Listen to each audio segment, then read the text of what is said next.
This is Tom Grassi, and this is 30 and 30, and you're watching Illogical Canadian.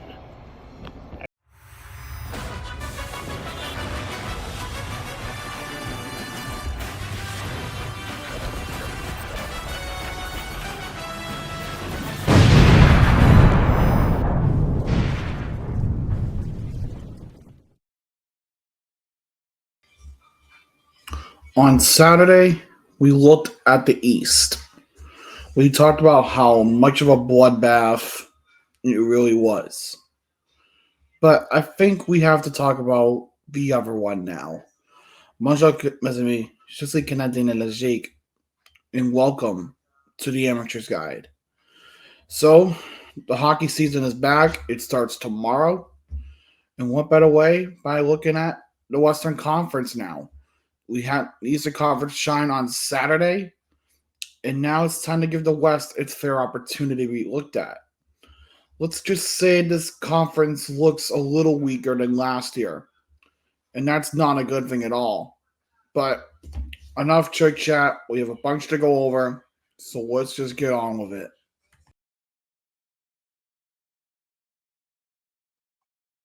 It's me again. Hi, how you doing? It's Red Rubber Duckman again.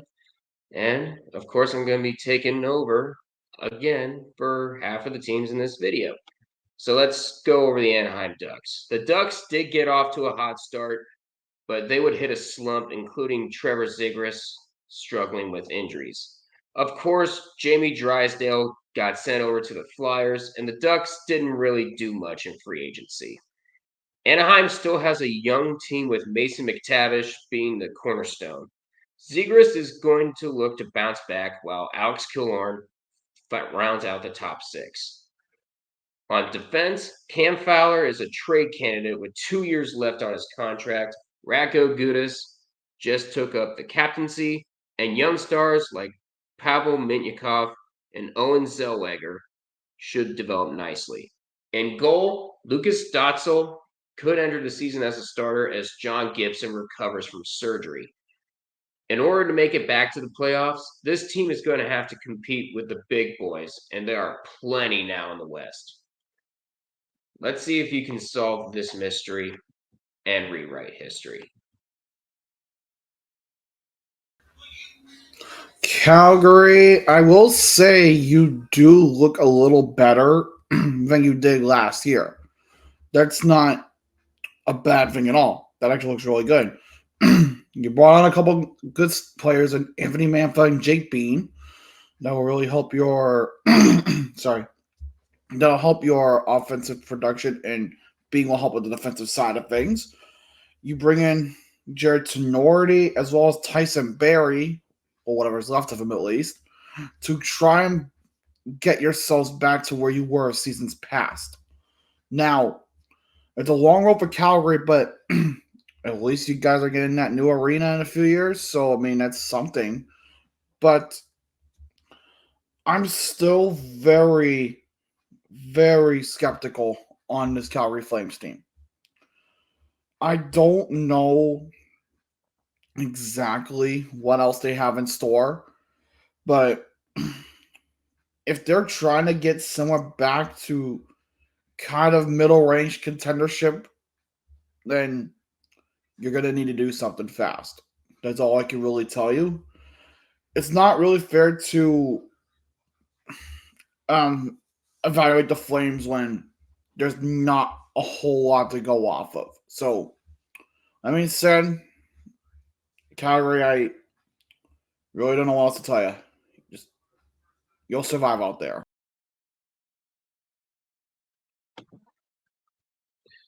Okay, you didn't suck enough to get the first overall pick 2 years in a row. That being said, the Blackhawks have a long way to go if they want to get back to their former glory. General manager Kyle Davidson had one mission in the offseason: give Connor Bedard some scoring help. He went out of his way to get former Blackhawk Teuvo Teravainen and Tyler Bertuzzi. The return of a healthy Taylor Hall will also help matters. And they also fixed the blue line by signing Alex Vlasic. and added 3-time Stanley Cup champion Alec Martinez, as well as TJ Brody. There is also a new goalie tandem in experimentation mode with Laurent Brossoit and Peter Mrazek. If Brossoit can stay healthy, expect the goaltenders to do 50-50 in goaltending shifts. You guys may end up finishing last in the Central Division again, but you guys might be able to score more than 52 points. We shall see.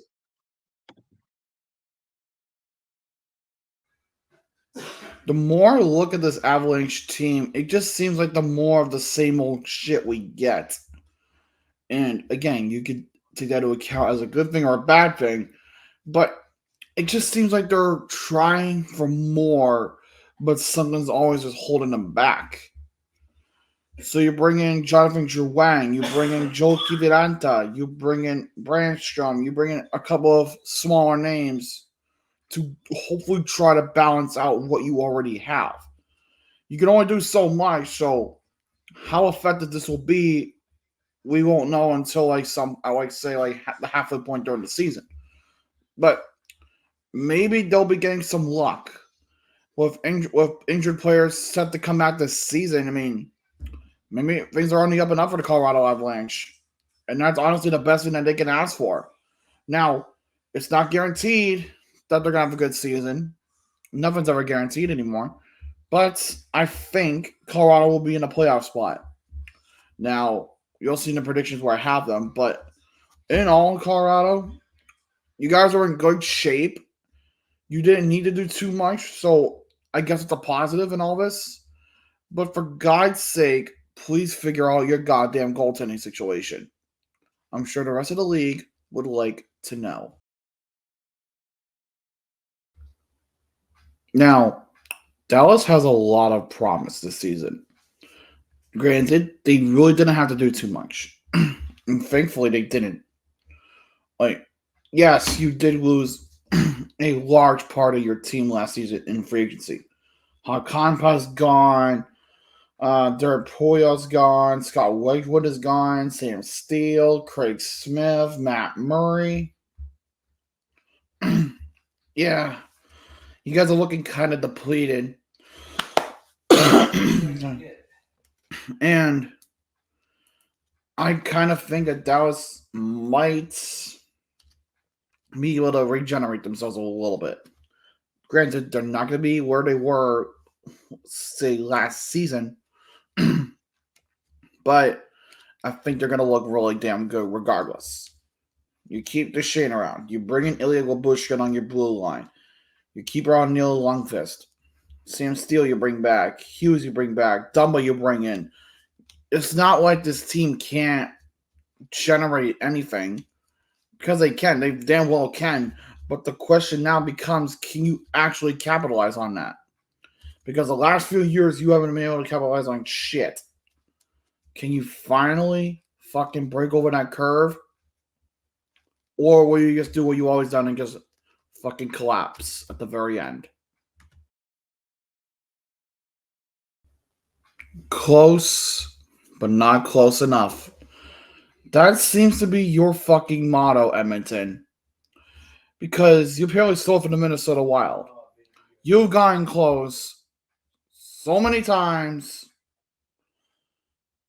You're fucking kidding me. You got so close every single time, and what happens? You blew it. Your best chance was this past year.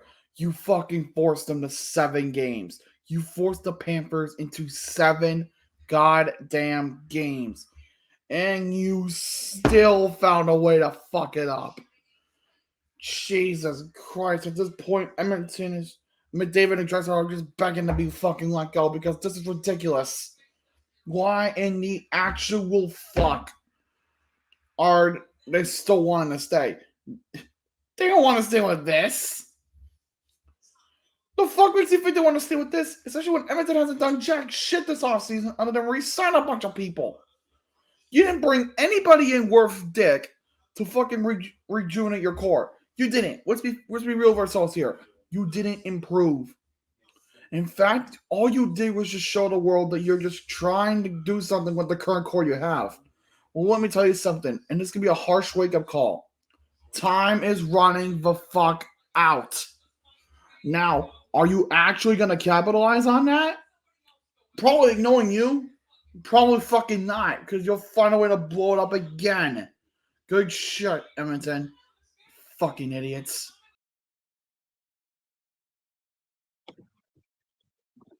Kings bounce by Oilers. Kings bounce by Oilers. Kings bounce by Oilers.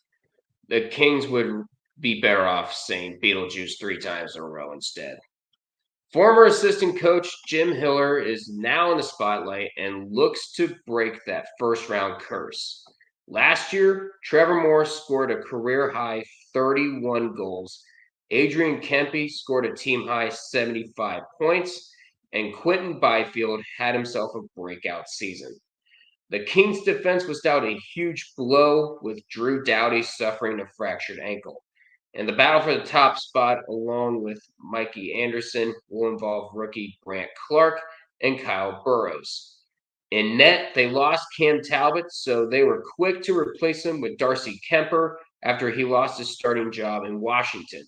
He and David Rittich will try to hold down the fort behind the defense. This is a make or break season for the Kings. Let's see if these guys will be sent to exile.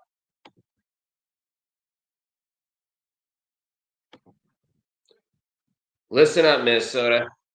If it wasn't for Seattle, you would have had the biggest decrease in points for a season prior last year. Something needs to happen sooner rather than later for the Wild to get back into the postseason. Marco Rossi and Joel Eriksson Ek provide the Wild with a great 1-2 punch. Matt Boldy adjusted to a new interim head coach as he went from 1 goal under Dean Evason to scoring 28 under John Hines. Hines specified if the Wild want to reach the playoffs, there has to be scoring from the bottom 6 forwards. Hopefully for Minnesota, the blue line can stay healthy, as Jared Spurgeon was limited to 16 games, and Jonas Brodin was sidelined for 20. Brock Faber did fantastic in his rookie season, leading all rookies in time on ice and first in assists and blocked shots. The goaltending is going to be one to watch out for, not only for Philip Gustafsson, but the farewell season for Marc-Andre Fleury. He will be turning 40 in November, and he looks to end the season and his career on a high. Hopefully the Wild can send it to the playoffs, but knowing Minnesota sports, it probably won't happen.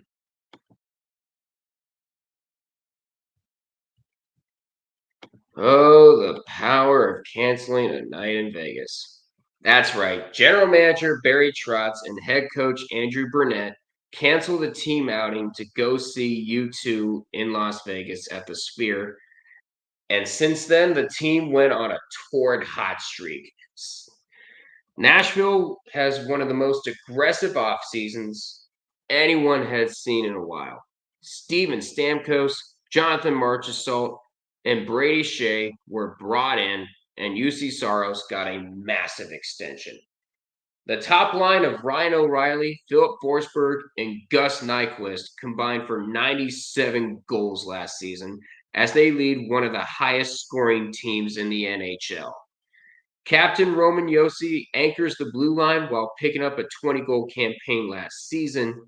And of course they added Shea and Alexander Carrier will continue to develop after signing a 3-year extension. UC Saros had his worst year last year and will look to bounce back, and Scott Wedgwood will be the backup.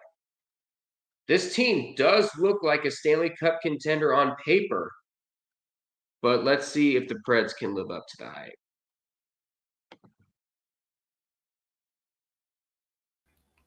You guys ready to take a step back this year? No?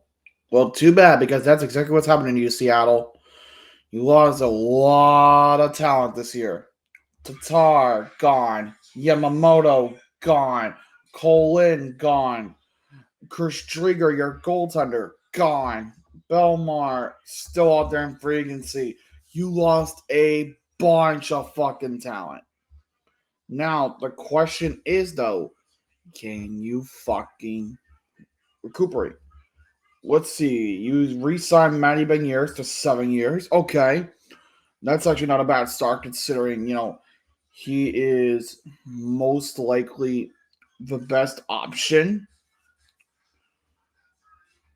because, again, he's the future of the team. So why not pay the man what he deserves? You bring in Montour and Stevenson. Okay, that's not bad. You keep him around. That's not bad. All right. That's not a bad. That's not bad. Okay. You bring in a couple of smaller names to try to help out with some depth on, especially on the bottom six, especially your bottom pairings on the defense. Okay. And you bring in Mahora and Tolvanen. Okay. But who's your goaltender? Because you can't go into this without a goaltender. So who's your goaltender? Oh, you didn't have a plan for that? Well, congratulations, Seattle. You have officially stuck a hockey stick up your ass. Good luck.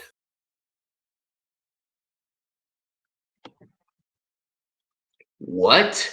A tank actually worked? And the worst team actually got the first pick? Well, hallelujah.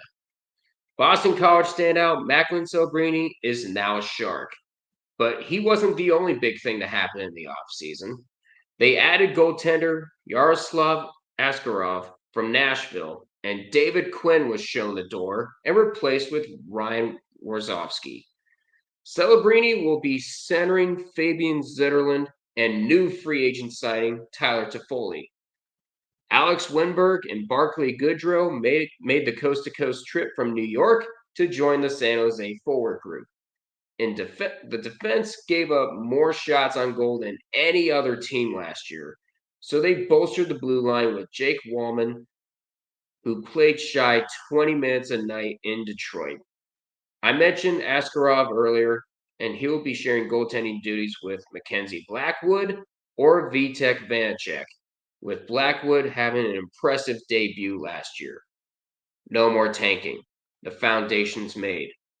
Now, it's time to rebuild.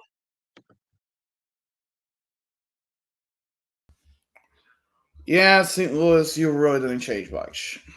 In fact, you just kind of look the same as you did. I mean, you lost a few people in free agency, but you kind of needed to in order to, free up your cap space situation just a little bit.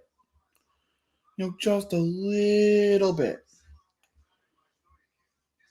So, yeah. So, where do we start with you, St. Louis? Where do we start with you? You bring in Kasperi Kapanen. You bring in, I'm guessing that's Hugh Suter. No, that is Ryan Suter. Never mind. So you brought in Ryan Suter. You brought a veteran defenseman. Okay, not bad. Because you actually kind of needed that. Otherwise, your offense and defensive side of the puck is naturally looking good. I mean, have to change much. Okay, not a bad off season. Not a question is, can you actually make the playoffs? Or are you still in that weird little quasi state of trying to figure out what you are, but at the same time, trying to compile something together for a good season? Again, time will tell, but the test starts soon. You better be ready. I'm serious. All right, so the next thing on the docket should be Arizona, Utah. What? Utah? You? Who's you? Who the fuck are you? Oh wait, that's right. I forgot. Alex Moreau was such a shown owner. He sold the team away and they relocated to fucking Utah. They moved to Salt Lake City. Well, okay. Welcome to the league, Arizona. Oh, Arizona. Welcome to the league, Utah. We're glad you're here.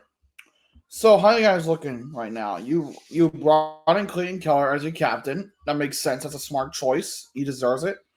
You re-signed a bunch of your guys that came along with you. You brought in Kyle Yamamoto. You brought in Robert Bertuzzo. Okay. So it actually looks like you actually have some semblance of what the fuck you're doing. Alright, not bad, not bad. Not bad at all. Actually, that looks really good. Look at other than your arena being a little iffy right now because it was meant to be a basketball arena for the Jazz. Um, you're good. Like you're not the worst. You're not the best either, but you're getting there. You're working your way there a little bit. It might not be the best first season, but it's not the end of the world. That's all I could tell you. But best of luck to you guys on your first season. We're all going to be very intrigued on what you do. Good luck.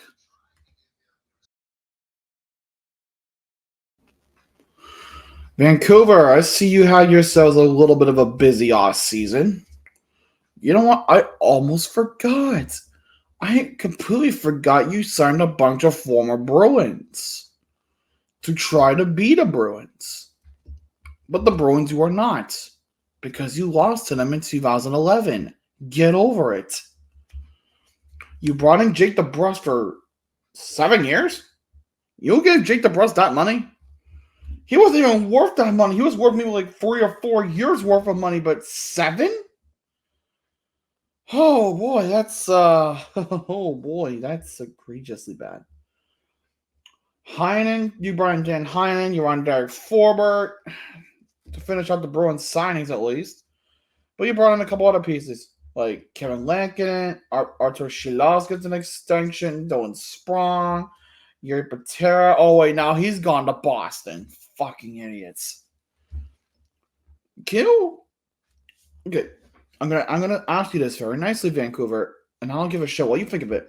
I'm gonna ask you this very nicely. Can you not imitate Boston? You are not Boston.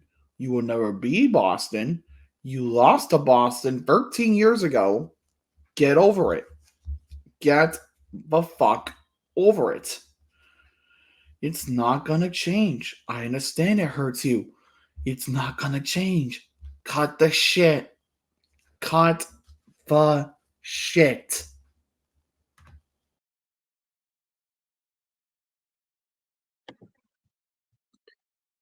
Well, Vegas, I hope you enjoyed those 7 years while they lasted.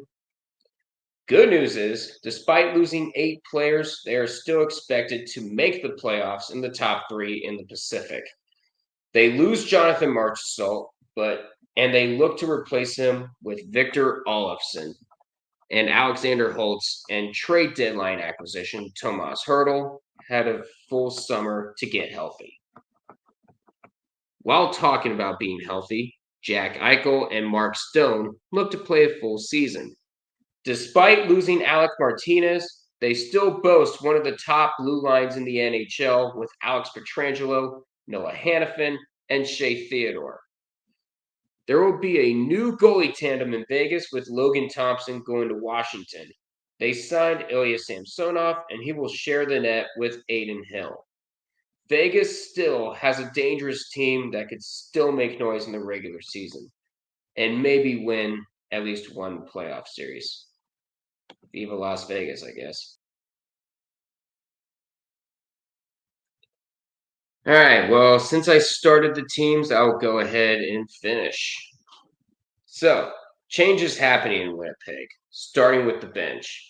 Rick Bowness has announced his retirement, and Scott Arniel will take over. They rode an incredible regular season with them into the playoffs, only to get backhanded by the Avalanche. Mark Scheifele, Kyle Connor, and Gabe Vilardi will look to help the Jets escape being middle of the pack when it comes to scoring. It will be difficult with Tyler Toffoli and Sean Monahan being gone. Dylan DeMello and Josh Morrissey hold up the top pairing in defense. With Brandon Dillon being gone, Nate Schmidt will challenge the blue line depth. Connor Hellebuck is coming off of a season as the current Vezina Trophy winner, and he will have Capo Capconen as his backup. The problem for the Jets is that they are not as strong on paper as they were a year ago. They should still make the playoffs, but it is going to be a longer road.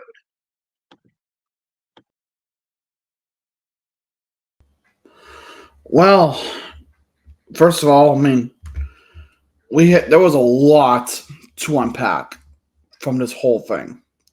There was a lot we had to cover, but in terms of the NHL teams, we're done. But there's still predictions we got to go over because this is a thing where it could go any way imaginable. So, also with the Central Division, because I feel that's got to be looking a little closer now that Nashville is good. So I'll say Colorado does maintain their spot as the top at the top of the Central. So I do think they win that.